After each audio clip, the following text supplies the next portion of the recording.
legislature at the central level parliament, that means Lok Sabha. Okay, अभी आपने देखा कि there are 2 houses, Lok Sabha and Rajya Sabha in parliament. Okay, and Lok Sabha is a lower house और Rajya Sabha is a upper house. Okay, Lok Sabha is the lower house of the parliament. The member of Lok Sabha are representatives of the people who are the elected through a direct election. Okay, जो लोकसभा में जो members होते हैं वो कौन होते, और representative कौन होते, यानी जो यहाँ पे जो लोग जो एडमिनिस्ट्रेशन करते हैं वो कौन होते, जो हम इलेक्शन के द्वारा इलेक्ट किया होता है. जो इलेक्शन में जो हम इलेक्ट किया होता है वो इंसान जो जीत के आता है इलेक्शन में, वो इस तरह से लोकसभा का रिप्रेजेंटेटिव होता है. और इस तरह से कितने मेंबर्स होते हैं लोकसभा में? There are 545 members are in Lok Sabha, and out of them 545 members, 2 members are selected by the president from a Anglo-Indian community. और 445 मेंबर में से 2 मेंबर जो है उसके अंदर इलेक्शन नहीं होगा, वो खाली वो 2 मेंबर्स जो क्या करता है, प्रेसिडेंट एंग्लो इंडियन कम्युनिटी के लोगों को 2 मेंबर्स को चुन लेता है. The president is a part of a parliament, Lok Sabha and Rajya Sabha. President दोनों पार्ट का पार्लियामेंट का मेंबर है, लोकसभा और राज्यसभा का. The president address the first meeting of parliament and join the season of parliament. Parliament start करने का या सीजन्स कभी स्टार्ट होगा ये कौन डिसाइड करेगा, मीटिंग कब करेगा, कौन डिसाइड कौन करेगा, वो प्रेसिडेंट करेगा. Beside this 2 occasion the president never attend the parliament. इसी सीजन में प्रेसिडेंट कभी इसमें पार्लियामेंट अटेंड नहीं करेगा. The president can summon both of the houses of parliament, can without the proceeding of both houses of parliament, and can even dissolve the parliament. President के हाथ में होता है अगर ये जो लोकसभा या पार्लियामेंट कब स्टार्ट करना है या डिसॉल्व करना है, ये सब कौन तय करेगा, वो प्रेसिडेंट आएगा लेकिन पूरी तरह से ये जो पार्लियामेंट का कब विसर्जन करना है, डिसॉल्व कब करना है, कब करना है, ये सभी कौन करेगा, president. A bill is which is has passed throughout the 3 reading in both the houses of parliament can become an act only after the president sign in it. कोई भी बिल पास होने से पहले क्या करना पड़ता है, president का साइन होना ज़रूरी है. सपोज बिल पार्लियामेंट लोकसभा में भी पास हो गया, राज्यसभा में भी पास हो गया, लेकिन जब तक प्रेसिडेंट उस बिल पे साइन नहीं कर देता है तब तक वो एक्ट होगा नहीं, यानी वो रूल्स में आएगा नहीं, यानी उसको माना नहीं जाएगा जब तक प्रेसिडेंट का साइन नहीं होगा तब तक. Lok Sabha is not a permanent house, it's term is 5 years. Lok Sabha क्या है, परमानेंट हाउस नहीं होता है, और 5 साल के बाद क्या होता है, वो डिसॉल्व हो जाता है, यानी 5 साल के बाद फिर नया गवर्नमेंट आता है, फिर इलेक्शन होता है, तो फिर वो डिसॉल्व हो जाता है, यानी उसको पूरी तरह से विसर्जन होता है. तो इस तरह से लोकसभा क्या है, it is not permanent house, ये परमानेंट हाउस नहीं है. If the not dissolve before the complaint of a term, और इसको डिसॉल्व किया जाता है. फिर constitution of India is a supreme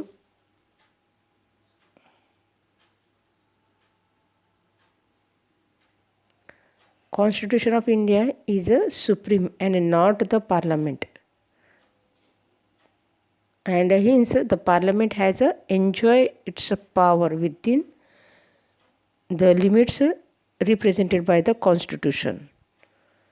parliament क्या कर सकता है, वो पूरी तरह से अपना कामकाज जो है वो कॉन्स्टिट्यूशन के दायरे में रह के वो अपना काम करता है। सुप्रीम कोर्ट इसमें दखलंदाजी नहीं करेगा, लेकिन जो कॉन्स्टिट्यूशन के आधार पर वो पार्लियामेंट चलता है, इन उसका जो रूल्स होता है उस हिसाब से उसके रूल्स के दायरे में रख के वो अपना काम करता है। If the law framed by the parliament violates the constitution, they can be changed the court. If the court is find the framed law is against the provision of the constitution, the court can nullify the laws. अगर कोई काम अगर इस तरह से parliament करता है, या तो कोई एक्ट या तो कोई इस तरह से काम करे, कोई यानी जो कॉन्स्टिट्यूशन के दायरे उसके लिमिट के बाहर जाके काम करेगा, या तो ये नियम के विरुद्ध कोई काम करता है पार्लियामेंट में, तो तभी कोर्ट क्या करेगा, इसके अंदर का दखल अंदाजी करेगा। कोर्ट इसके अंदर पार्लियामेंट में दखल अंदाजी नहीं करेगा, लेकिन वो कदा पार्लियामेंट सपोज कॉन्स्टिट्यूशन के रूल्स के बाहर जाएगा, या तो कुछ यानी जो सही रास्ते पे अगर नहीं जाएगा, तभी कोर्ट क्या करेगा, पार्लियामेंट के अंदर दखल अंदाजी करेगा और वो अपना यानी लिमिटेशन भी बताएगा। Next qualification of for member of Lok Sabha. अभी लोकसभा में जो मेंबर्स होते हैं उसके क्वालिफिकेशन क्या होना चाहिए। To be qualified candidate and elected as a member of Lok Sabha, he और she must be citizen of India. जो भी कैंडिडेट्स यहाँ पे जो इलेक्शन के द्वारा इलेक्ट करके आगे चुन के आगे जो जीत के आए, वो कौन होना चाहिए, फर्स्ट ऑफ ऑल वो इंडियन सिटीज़न होना चाहिए। कोई भी क्वालिफिकेशन में हम देखते हैं तो पहले क्या होना चाहिए, इंडियन सिटीज़न होना ज़रूरी है। और उसका एज कितना होना चाहिए, कम से कम 25 ईयर्स। और he should be not have the unsound mind and insolent. और उसका मानसिक स्थिति क्या होना चाहिए, अच्छा होना चाहिए। Here should be not be employ of a central और अ स्टेट गवर्नमेंट। जो इलेक्शन के लिए खड़ा है, जो मेंबर खड़ा है इलेक्शन के लिए, वो जो मेंबर लोकसभा का है वो गवर्नमेंट डिपार्टमेंट में काम एम्प्लॉय नहीं होना चाहिए। कोई भी सेंट्रल गवर्नमेंट हो, स्टेट गवर्नमेंट डिपार्टमेंट में काम एम्प्लॉयर नहीं होना चाहिए। He must be not B A prove of the criminal. और उसके ऊपर कोई भी क्रिमिनल चार्जेस नहीं होना चाहिए। There should be a period of 6 months between two sitting of any of the houses of the parliament can be attend the proceeding of that houses and can be vote in the same house, but member of the cabinet ministry attend the proceeding of both houses the parliament, even if he or she is not a member of the Lok Sabha. But if he or she is a member of the upper house, then he or she can vote in that house only. संसद क्या होना चाहिए, 6 months से ज़्यादा वो चालू नहीं रखेगा। और जब डिसॉल्व करने का होता है, जब प्रेसिडेंट क्या करेगा, प्राइम मिनिस्टर को पूछ के उसको डिसॉल्व कर देता है। और इसके अलावा जो भी जो मंत्रिमंडल का जो भी सभ्य है, अगर गृह का सभ्य अगर नहीं होता है तो भी क्या करता है, वो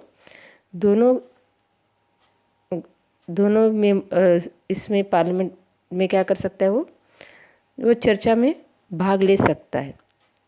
और इसके अलावा जो वो मतदान जो है वो अपना गृह का ही दे सकता है। जैसे कि लोकसभा राज्यसभा, तो लोकसभा का मेंबर है तो वो लोकसभा में ही मतदान दे सकता है। Okay, state of Gujarat has a representation of 26 member in the Lok Sabha. और इस तरह से गुजरात में से 26 मेंबर को वो लोकसभा में होते हैं। लोकसभा के 26 मेंबर वो लोकसभा में होता है, गुजरात के 26 मेंबर। और them it is term Lok Sabha is 5 years. Lok Sabha कितने साल तक होता है? 5 ईयर्स। 5 ईयर्स के बाद उसको फिर से डिसॉल्व किया जाता है, फिर से नया इलेक्शन होता है, फिर से नया गवर्नमेंट फिर से स्टार्ट होता है। But the president can be dissolve it before that it is needed. और 5 साल के बाद कौन डिसॉल्व करता है? President. And in case is a national emergency the term of the Lok Sabha can be extend for 1 more year. अगर कोई emergency काम होता है तो क्या करता है? उसको बढ़ा दिया जाता है। In the president dissolve the parliament is a can not be challenged in court. अगर प्रेसिडेंट अगर लोकसभा का इसको डिसॉल्व करता है, विसर्जन करता है, तो उसके बारे में जो कोर्ट है इसके अंदर दखल अंदाजी नहीं करेगा। ओके, नेक्स्ट है कोरम।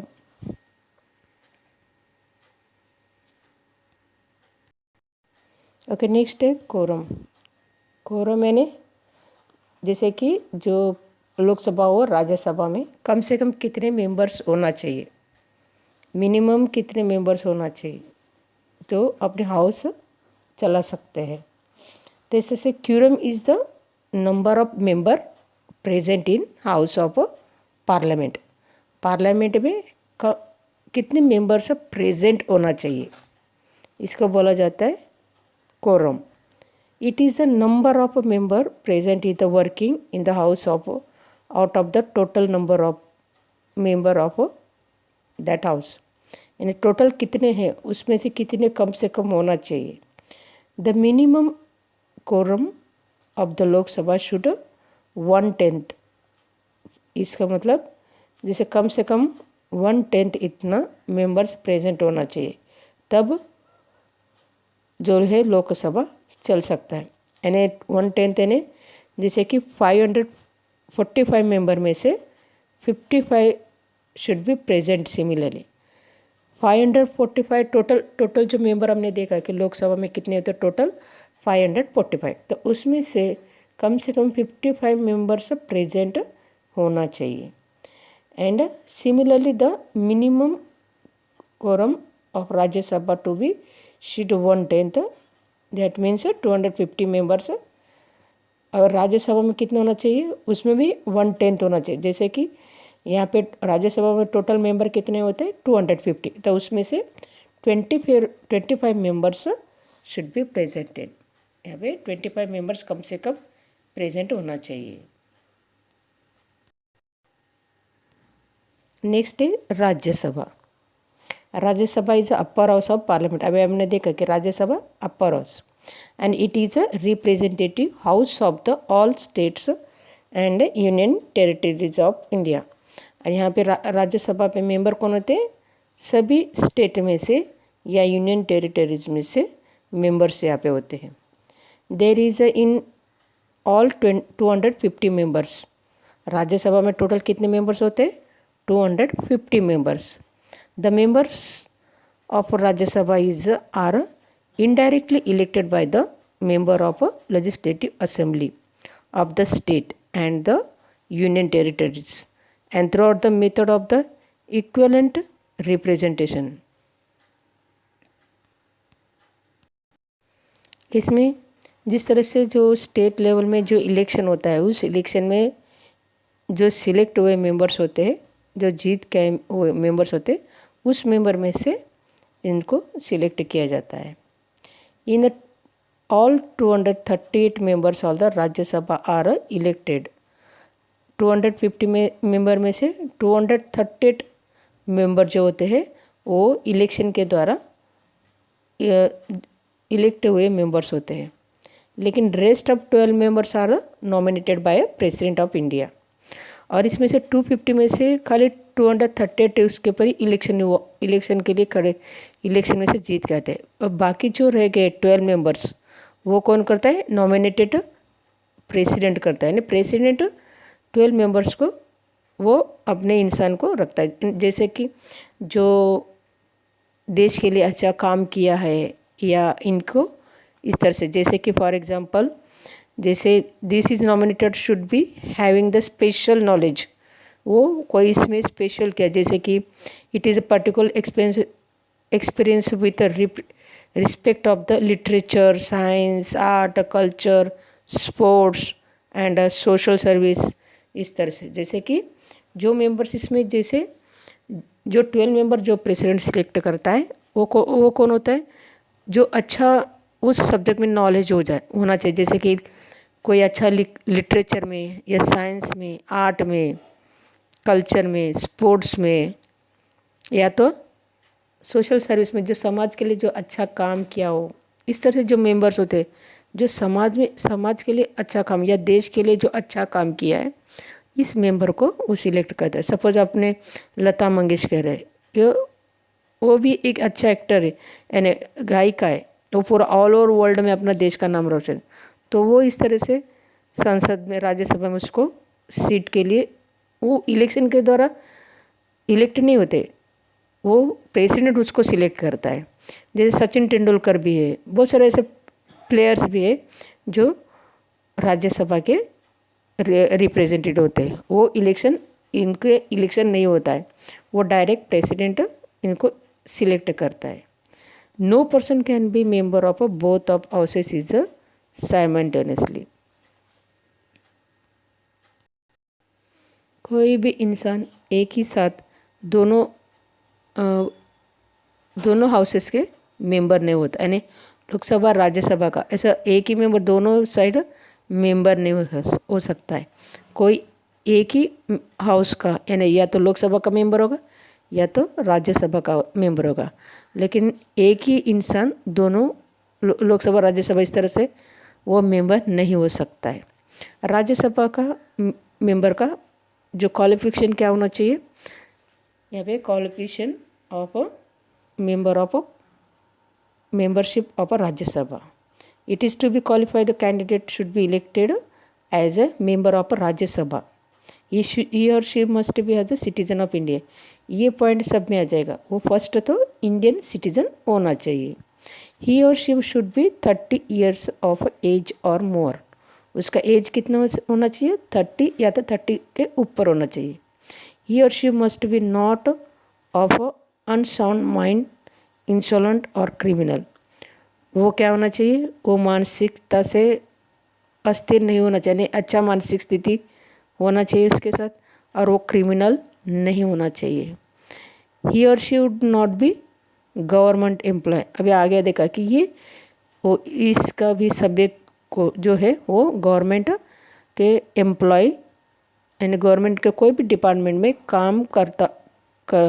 काम पे नहीं होना चाहिए, वो एम्प्लॉय नहीं होना चाहिए। It taking salary of holding of office of profit, यानी कोई भी गवर्नमेंट डिपार्टमेंट से वो उसका सैलरी आता है तो वो मेंबरशिप नहीं हो सकता है। State of Gujarat has a representation of 11 seats in the Rajya Sabha.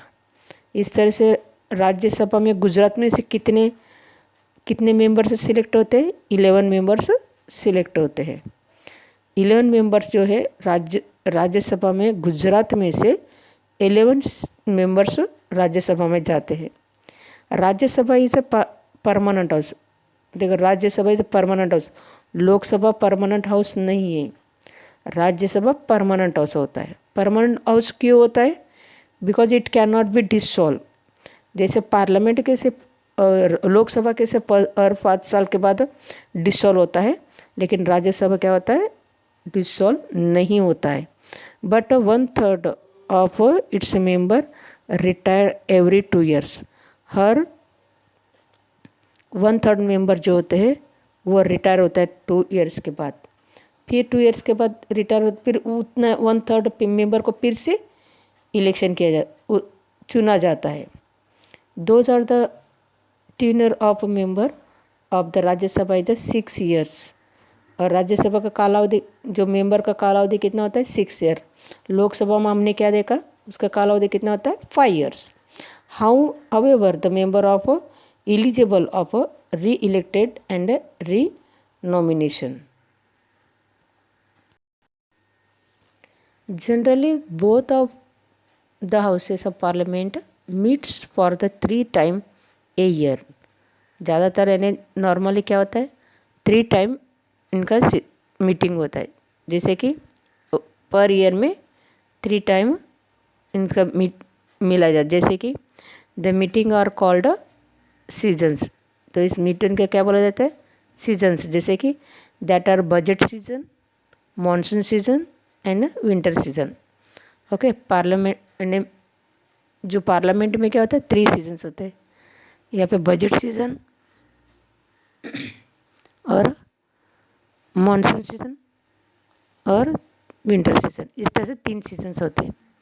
The vice president of by the ऑर्चर of the officer held of the office of और चेयरमैन ऑफ राज्यसभा। राज्यसभा का चेयरमैन कौन होता है, vice president. And where as the vice chairman of the Rajya Sabha is elected by the member of Rajya Sabha. और vice president किस तरह से सिलेक्ट किया जाता है, जो राज्यसभा के जो मेंबर्स होते हैं वो मेंबर्स के द्वारा इलेक्शन होता है। जितने मेंबर्स होते हैं उतने मेंबर्स के द्वारा इलेक्शन होता है, और उस इलेक्शन के द्वारा जो जीत कहता है वो वाइस प्रेसिडेंट बन जाता है। The first chairman of Rajya Sabha is doctor Sarvepalli Radhakrishnan. इस तरह से जो राज्यसभा का फर्स्ट जो चेयरमैन हो गया तो वो कौन है, डॉक्टर सर्वपल्ली राधाकृष्णन।